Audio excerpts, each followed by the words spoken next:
지나간 주일에 제가 한 대형 마트를 방문했었는데 그 장난감 코너를 지나갈 때 너무나 놀랐던 것은 수많은 아이들과 수많은 부모들이 뒤섞여서 이 선물 사주세요, 저 선물 사주세요 라면서 이렇게 실랑이를 벌이고 있는 모습을 너무나 많이 보았습니다. 성탄절은 여러분들 잘 아시는 것처럼 아이들에게는 참 기쁜 날인데 그 이유는 바로 선물, 그동안 1년 동안 갖고 싶었던 정말 그 귀한 선물을 받는 날이기 때문입니다. 또한 산타클로스를 믿는 아이들이라면 오늘 밤 내가 지나간 1년 동안 착한 일을 많이 했으니까 산타클로스 할아버지가 선물을 줄 것이야 라고 이렇게 기대하며 잠을 이루는 밤이기도 합니다. TV에서는 그러한 마음을 더 부추기면서 산타클로스나 선물이나 이런 모습들을 많이 보여주고 있고요. 또한 산타클로스를 믿지 않는 사람이라 하더라도 주변에 있는 사람들, 사랑하는 사람들, 가족들과 함께 이 크리스마스 전날 밤 혹은 크리스마스를 함께 보내는 시간이기도 합니다. 어저께 뉴스를 봤는데요. 뉴스에 이런 뉴스가 나왔습니다. 우리가 성탄절 이브나 혹은 성탄절날 마음이 들뜨는 이유가 무엇이냐면 어릴 때 그런 캐럴이나 눈이나 이런 것들의 그런 기억들이 어른들에게도 영향을 줘서 그만큼 우리가 성탄절이 되면 들뜨게 만들고 또한 기분이 업되게 만든다고 이렇게 뉴스에서 전해진 것을 보았습니다. 그만큼 이런 성탄절의 분위기는 아주 오래전부터 우리의 삶 가운데에 영향을 미치고 있다는 것을 알 수 있습니다. 성탄절은 아기 예수가 이 땅에 오신 날입니다. 특별히 아기 예수님께서 이 땅에 오신 이유가 우리의 모든 사람들, 세상 모든 사람들을 사랑하기 위하여, 그것이 예수님 자체가 하나님께서 우리를 사랑하신다는 그 증거이라면 또한 성탄절은 사랑을 베푸는 날이고 또한 나눔을 베푸는 날이기도 합니다. 그런데 지나간 중간에 또 뉴스를 보니까 성탄절 저는 이제 겨울이 맞이하면서 성탄절을 맞이하면서 많은 사람들이 그런 사회적 단체나 혹은 복지단체에다가 기부를 해야 되는데 작년에 비해 10분의 1도 안 된다는 그러한 어떤 그 복지단체의 장의 말을 들은 적이 있습니다. 그 이유가 많은 사람들이 선거에 너무나 신경을 많이 썼기 때문에, 대통령 선거에 너무나 신경을 많이 썼기 때문에 그만큼 관심을 많이 못 받아서 기부금도 줄었다라고 이렇게 이야기를 하는 것을 보았습니다. 물론 큰 단체들, 예를 들어서 적십자나 혹은 구세군의 자선냄비 같은 경우에는 목표액을 달성하거나 목표액에 점점 더 다가가고 있다고 이렇게 얘기를 합니다. 그만큼 큰 단체나 혹은 잘 알려진 그런 기부단체에는 많은 기부금이 전달되고 있기는 하지만, 그러나 우리의 눈에 보이지 않는 곳, 그만큼 도움이 절실히 필요한 곳에서는 작년에보다 아주 부족한 그런 기부금들이 들어와서 너무나 힘들고 어려운 겨울 성탄절을 보내고 있다라고 그렇게 TV에서는 이야기를 하고 있었습니다. TV의 다른 면에서는 또 크리스마스 이브라고 하면서 수많은 조명 아래에 모여있는 수많은 사람들을 비춰주고 있었습니다. 그리고 그들의 웃음소리, 그들이 함께 행복하며 즐기는 그런 모습을 보면서 정말 행복하고 아름다운 크리스마스다라고 이렇게 이야기를 하는 모습도 TV에 보여지고 있습니다. 저는 두 가지 모습을 보면서 이러한 질문을 해보았습니다. 우리 모두가, 나뿐만 아니라 어떤 소수의 인원수뿐만 아니라 우리 모두가 행복한 성탄절은 될 수 없을까라는 거죠. 밖에는 밝은 조명이 있고 성탄장식이 너무나 많이 있고 그 주변에는 수많은 사람들이 모여서 행복한 성탄절이라고 이렇게 이야기하고 있지만 혹시 그들만의 성탄절은 아닌가라는 생각을 해봐야 된다는 거죠. 어두운 조명 아래 그 작은 조명조차 켜기도 힘든 그러한 삶을 살아가는 사람들, 좁은 방에서 연료비가 부족해서 전기장판 하기도 정말 어려운, 그래서 그냥 냉골에서 살아가고 있는 그런 독거노인들이나 그런 가난한 사람들을 생각해 본다면 그들도 행복한 성탄절은 될 수 없을까라는 생각을 해봅니다. 부모의 사랑 없이, 부모의 관심 없이 자라는 그런 아이들, 보호시설에 있는 아이들을 생각해 본다면, 또한 집도 없고 쉴 곳도 없는 그런 밖에서 잡는 자는 노숙자들을 생각해 본다면 우리들만의 행복한 크리스마스는 아닌가 이런 질문을 해보게 된다는 거죠. 그들도 함께 행복한 크리스마스, 이 성탄절은 될 수 없는 걸까요? 저는 TV에서 비춰지는 혹은 밖에 세상에서 많이 비춰지는 성탄절의 모습을 보면서 저는 이런 질문을 해보게 되었습니다. 그러면서 오늘 말씀을 준비를 했습니다. 오늘 말씀은 여러분께서 잘 아시는 예수님의 탄생 일화가 담겨있는 말씀입니다. 여러분이 기억하시는 예수님의 탄생은 어떠한 단어들이 떠오릅니까? 많은 사람들이 예수님 탄생하면 생각하는 것들이 있다면 구유에서 나신 예수님, 혹은 예수님의 탄생을 예언했던 가장 큰 별, 혹은 천사의 목소리, 혹은 동방박사, 혹은 오늘 본문에 나온 목자들, 그리고 예수님께 드렸던 선물, 이러한 것들을 많이 떠오르실 것이라 생각합니다. 저는 오늘 여러분과 함께 예수님이 탄생하신 성탄절을 맞이하면서 예수님의 탄생 일화에 숨겨져 있던 아주 작은 것들 다시 한번 여러분 앞에 상기시키려고 합니다. 우리가 늘 기억하는 성탄절이지만 그러나 그 성탄절의 기억 가운데 우리가 잊어버리고 있었던 그 한 가지를 여러분에게 이야기하고자 하는 것이죠.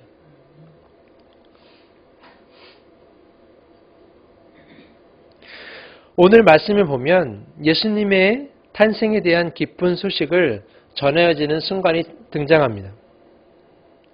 그런데 그 천사들이 예수님의 탄생 소식을 전하는데 그 전하는 대상에 대해서 우리가 깊이 있게 생각해 볼 필요가 있습니다. 메시아의 탄생입니다. 이스라엘 민족이 오랫동안 기다렸던 그 메시아의 탄생인데 그 탄생의 소식을 전하는 대상이 목자들이었다라는 거죠. 그것도 밤에 밖에서 양을 지키고 있던 목자들에게 그 소식이 전해졌다라는 것입니다. 이스라엘 민족이 온 민족이 기다리던 메시아의 탄생이었다면 어쩌면 이스라엘의 율법학자들이나 혹은 제사장들이나 아니면 선생님들이나 아니면 유대 학자들이나 이런 사람들에게 예수님의 탄생 소식이 전해졌어야 되지 않을까, 저는 그런 생각을 해보는 거죠. 그런데 예수님의 그 탄생의 기쁜 소식은 율법학자들이나 제사장이 아닌 그저 평범한, 그저 추운 밤에 나와서 양을 지키고 있던 목자들에게 전해졌다라는 겁니다. 왜? 그저 평범하고 보잘것없는 목자들에게 예수님의 탄생 소식이 전해졌을까라는 거죠. 10절 말씀 보면 온 세상에 미칠 큰 기쁨의 소식이라고 이렇게 천사가 이야기하고 있는데, 그런 정말 온 세상 모든 사람들에게 기쁨이 될 하나님의 사랑이 증거이신 예수님께서 태어나신 그 기쁜 소식을 왜 그저 평범한 그런 목자들에게 전해졌을까라는 거죠. 오늘 본문에 나와 있는 것처럼 밤에 양을 치는 사람 목자들이었다면 그들은 부자는 절대 아니었을 것입니다. 부자였다면 그 밤에 나와서 양을 치진 않았겠죠. 그리고 권력이 있었던 사람도 아닐 것입니다. 어쩌면 힘이 없고 어쩌면 밤에 양을 칠 수밖에 없는 그런 가난한 목자인지도 모릅니다. 그러한 사람들에게 오늘 예수님의 탄생의 기쁜 소식이 첫 번째로 전해지고 있다는 거죠. 왜 그랬을까라는 거죠. 어쩌면 이 이야기는 예수님의 탄생 소식이 목자였다는, 그저 평범하고 힘없고 연약한 목자였다는 것은 우리에게 시사하는 바가 크다고 생각합니다. 어쩌면 예수님의 탄생, 이 성탄절은 어쩌면 돈이 있거나 권력이 있거나 혹은 즐길 수 있는 사람들만이 누리는 것이 아니라 어쩌면 그렇게 힘이 없고 연약하고 어쩌면 평범한 사람들에게 더 필요한 성탄절인지도 모른다라는 거죠.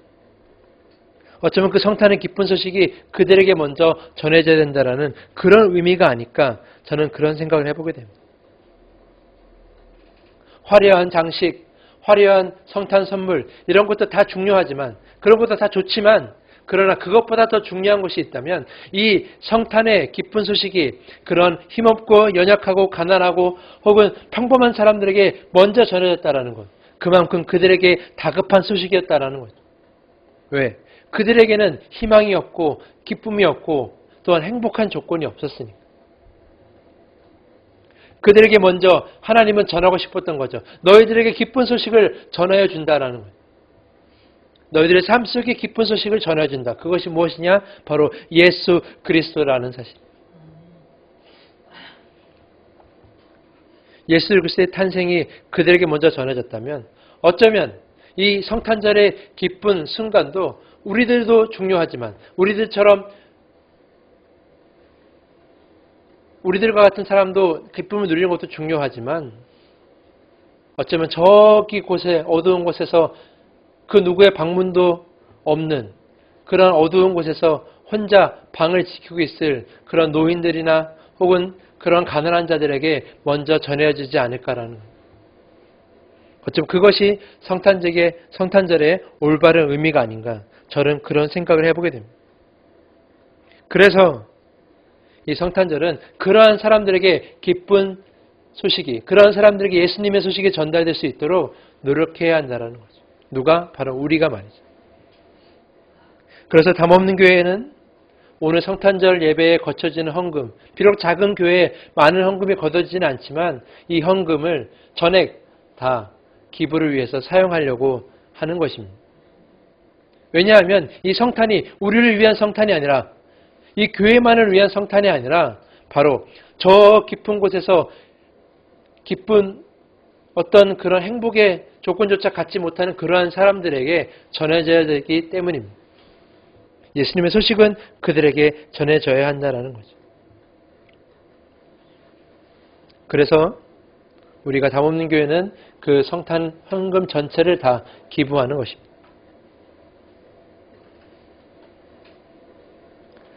두 번째로 오늘 이 성탄의 예수님의 탄생 일화에 속에서 우리가 발견해야 될 것이 하나 있는데 그것은 바로 성탄은 기쁜 소식이라는 겁니다. 10절 말씀에 보면 천사가 이르되 내가 온 백성이 미칠 큰 기쁨의 소식을 너에게 전하노라라고 이렇게 목자들에게 이야기하고 있습니다. 여기서 중요한 표현은 소식이라는 거죠. 뉴스, 소식이라는 겁니다. 예수님의 탄생은 어떠한 큰 소식이어야 된다는 거죠. 이것이 무슨 뜻입니까? 바로 소식은 전해져야 한다라는 뜻입니다.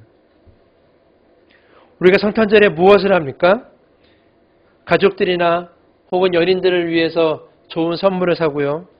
혹은 정성스럽게 크리스마스 카드를 써서 주변 사람들에게 친구들에게 나눠주기도 하고요. 파티를 열기도 하고요. 물론 이것들이 다 중요하고 정말 사랑을 나누는 것이기도 하고 그러한 모습이긴 하지만 가장 중요한 것은 무엇이냐면 그런 가운데서도 무엇이 되어야 되느냐 바로 예수님의 오심, 이 예수님의 탄생이 전해져야 한다라는 것입니다. 바로 누구에게? 우리 주변의 모든 이웃들과 사람들과 내가 아는 모든 사람들에게 이 예수님의 탄생이 전해져야 한다라는 것이죠. 우리가 왜 성탄절의 기쁜가? 아까 서두에 말씀드렸던 것처럼 우리가 그런 분위기 때문에 어렸을 때 그런 기억 때문에 우리가 마음이 들뜨느냐? 그것만은 부족하다라는 것입니다. 우리가 성탄절이 기뻐해야 할 이유가 무엇이냐? 바로 예수님께서 나를 위해서 여러분을 위해서 우리 이웃들과 우리 모든 사람들을 위해서 오셨기 때문입니다. 왜? 하나님께서 우리를 사랑하신다라는 그 증거 때문이죠.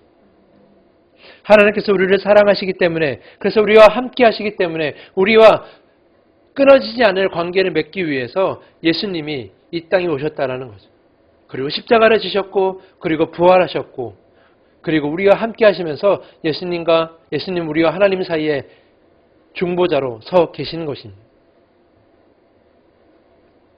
그러므로 예수님의 오심은 우리가 하나님과 늘 함께 할 수 있다는 그런 기쁨, 우리가 하나님께 예배할 수 있다는 기쁨, 또한 우리가 하나님의 은혜 가운데 설 수 있다는 그 기쁨이 함께 있어야 된다는 거죠. 그래서 설레고 기쁘고 행복해야 한다는 것입니다. 그것이 성탄절의 참된 기쁨이라는 거죠. 선물을 받았기 때문에, 카드를 받았기 때문에, 파티를 하기 때문에, 맛있는 케이크를 먹기 때문에 기쁜 것이 아니라 예수님께서 하나님의 사랑을 증거하기 위해 오셨기 때문에 그래서 우리는 성탄절에 기뻐야 한다는 것이죠. 그리고 우리는 그 기쁜 소식을 전해야 한다는 것입니다. 우리가 자랑할 것이 있으면 주변 사람들에게 마음 놓고 자랑하는 것처럼 우리에게 기쁜 소식이 있다면, 우리 마음속에 기쁜 그러한 소식이 있다면 전해야 하는 것이죠. 누구에게? 우리 이웃들에게, 나의 친구들에게, 그리고 예수님을 알지 못하는, 하나님을 알지 못하는 그러한 모든 사람들에게 전해야 한다는 것입니다. 예수님께서 우리를 사랑하셨기 때문에 이 땅에 오셨다라는 거죠.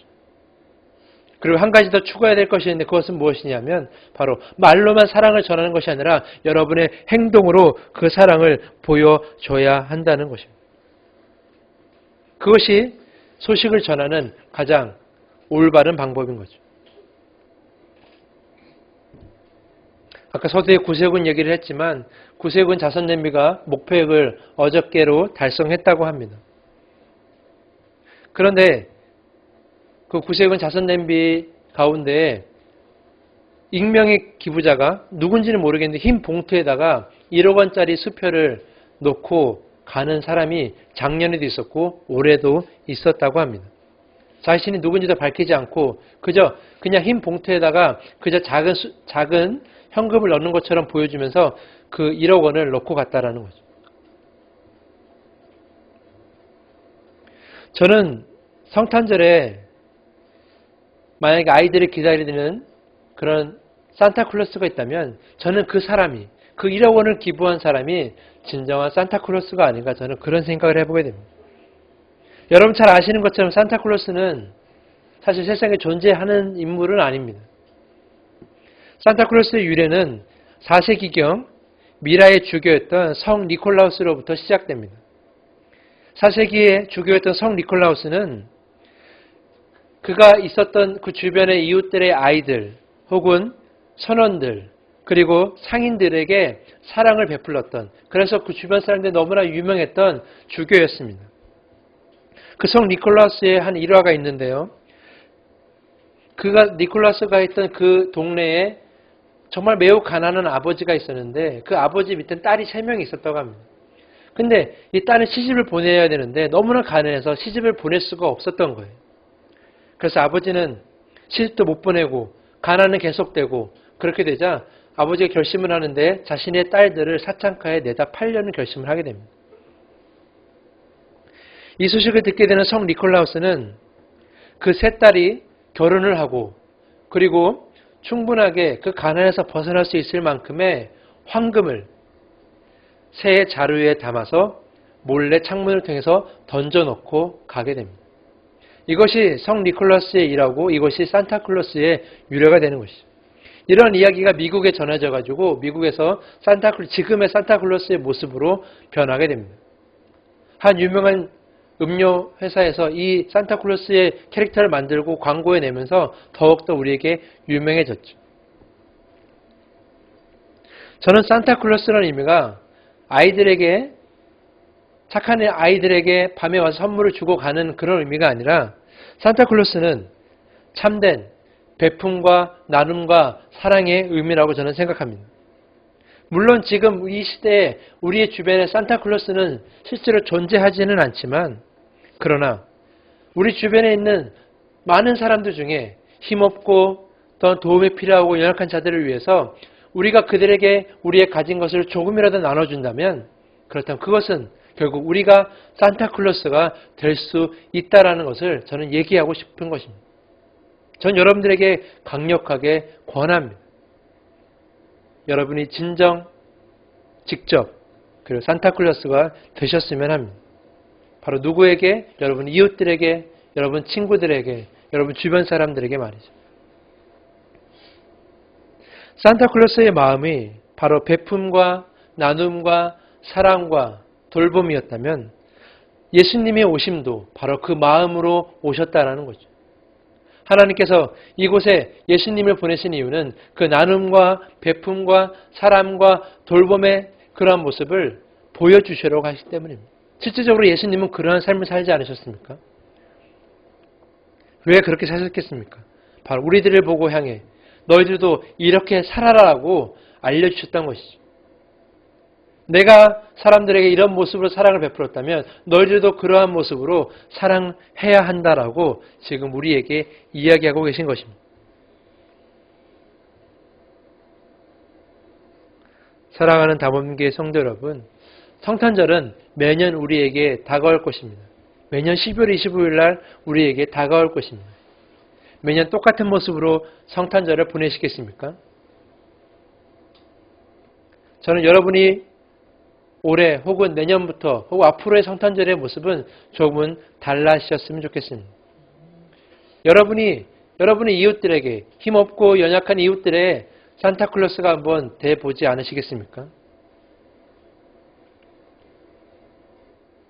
가난한 아버지의 그런 가정을 위해 세 자루의 금덩어리를 던지고 몰래 갔던 성 니콜라스의 마음처럼 여러분도 그 마음을 닮아서 비록 황금은 던지지는 못하지만 그러나 내가 가진 것에 아주 조금이라도 그들에게 나눠줄 수 있는, 사랑을 베풀 수 있는 그러한 모습을 하는 산타클로스가 되셨으면 좋겠습니다. 그것이 하나님께서 우리에게 원하시는 참된 성탄절의 모습이라고 생각합니다.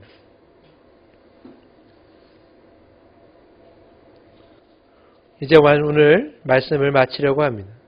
14절 말씀 보면 천사들이 이렇게 노래합니다.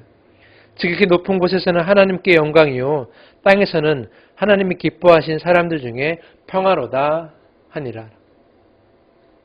예수님께서는 이 땅의 평화를 위해 오셨습니다.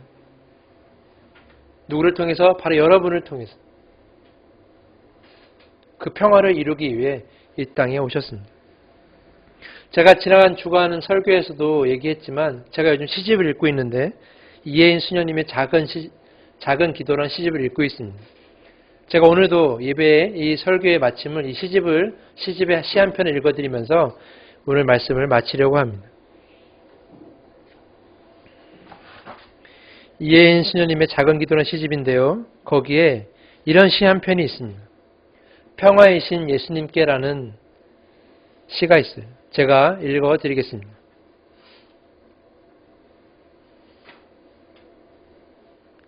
평화이신 예수님께 진정 평화는 어디에 숨은 걸까요? 시대는 불안하고 삶은 공허하고 사람들은 초조합니다. 평화이신 예수님, 고통 중에도 잠들지 않고 깨어있는 평화, 죽음을 넘어서는 생명의 평화, 움직이는 평화를 그리워합니다. 우리 모두 평화를 위해 일하는 사람들이 되게 해주십시오. 가는 곳마다 입으로 평화를 외치기보다 존재 자체로 평화가 될 수 있는 눈물의 기도와 인내, 행동할 수 있는 용기를 주십시오. 라고 이렇게 시를 마칩니다. 저는 이 시에서 여러분에게 다시 한번 읽어드리고 싶은 부분이 있습니다. 입으로 평화를 외치기보다 존재 자체로서 평화가 될 수 있는 눈물의 기도와 인내, 행동할 수 있는 용기를 주십시오라는 거죠. 사랑하는 담원교회 성도 여러분, 그리고 이 설교를 듣고 있는 모든 여러분, 입으로 평화를 외치기보다는 존재 자체로서 평화가 될 수 있는 여러분이 될 수 있기를 부탁을 드립니다. 여러분의 존재가 평화가 될 수 있기를 부탁을 드립니다. 그것이 오늘 2012년 성탄절을 보내는 여러분들에게 주시는 하나님의 메시지입니다. 기도하겠습니다.